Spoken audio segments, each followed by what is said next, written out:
Hi guys, I'm Victoria Delano alongside Mike Corey, an ESPN play-by-play commentator and a UD professor. So you started your career here at UD. How did that help you get to where you are in ESPN now?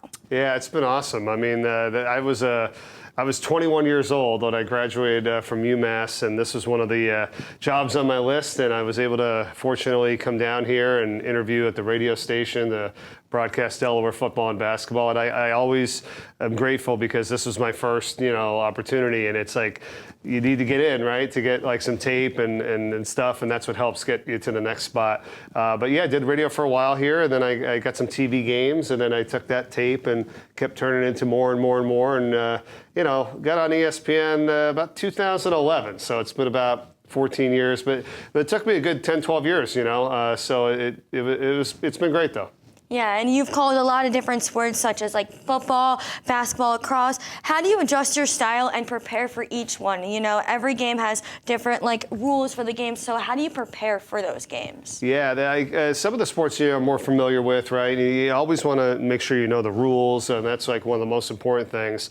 And then the players' names and numbers and pronunciations. That if you don't have that down, you can't really get to the next thing. So, but the preparation, it's a lot. I work on, reading some articles, watching some old tape, talking to players, talking to coaches. And then in sports where I didn't know as much about, I've done I've done field hockey, I've done rugby, I've done, a couple different ones. You just got to go and read the rules and talk to the people that play those sports and really try to, hone in on it before you get out there and do a broadcast. But I feel like I can kind of do anything. I won't probably be as proficient in it as, some other people. But yeah, I've done a lot of different stuff. Like you mentioned, you did field hockey and you actually did the Olympics. So Tell me how that was and which Olympics did you do, and just talk more about that. Yeah, that was, I started doing the Olympics on the radio. I was fortunate I did speed skating back in 2006 in Torino, Italy. Got to go there. And then in 2010, I went to Vancouver. The three that I did on TV with field hockey was with NBC, but they didn't send everybody over to the games, so we worked in the studio. So I got to go to New York City, and then on the third one, NBC moved their headquarters to Stamford, Connecticut. So we're watching the game off a monitor, and then it's going out over the air. But it was crazy because we did 30 games in 14 days. Teams from all over the country, men's and women's field hockey. Men's is big overseas. And it was cool. It was cool. We did a lot. But yeah, there's definitely a lot of prep and a lot of stuff to get ready for when you're doing that. Fun. Yeah, and you teach sports broadcasting here at UD. What's one piece of advice that you give to someone who, like me, is a student and wants to do what you want to do post-grad? Yeah, it's kind of like what you're doing right now. I mean, you're getting the experience, right? That's what it's all about. I mean, you obviously got to go to class and take care of your schoolwork, but working on the student radio station, the student TV station, social media, interviewing coaches and players, and working behind the scenes and getting experience and learning all the different positions and getting to know as many people as you can. I mean, I know I'm throwing a lot of stuff out there, but that's what makes up this business, right? Getting the experience, learning, growing, messing up, doing well, but then also trying to develop your contact list, right? Always reaching out to people to say, hey, who else can I talk to? How else can I ask them for support or advice?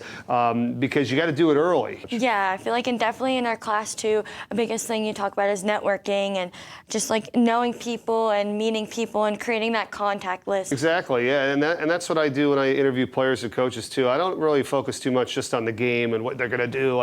You want to really get to know these people, and then you can tell their story and their background, their family, and that stays true for just people here in general. And I want to talk about your documentary. I'm very excited for it to come out. But what inspired you guys and your colleagues to do this documentary? Yeah, well, we went to UMass.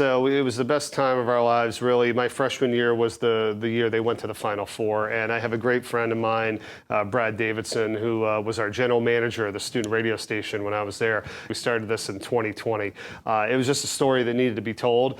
We couldn't wait to get it out there, and we, throughout this entire process, have learned how it's done. We've fundraised. We're almost up to $500,000, which is our goal. Yeah, and the movie's being edited right now, so we're hoping, before the end of this year is our goal to have this thing ready. You never know time-wise, but we're not rushing it. And then once it's ready, we're going to try to sell it to like Netflix, Amazon, Apple, ESPN, and get this aired. But it's been a lot of fun. We've loved doing it. When they say enjoy the journey, we really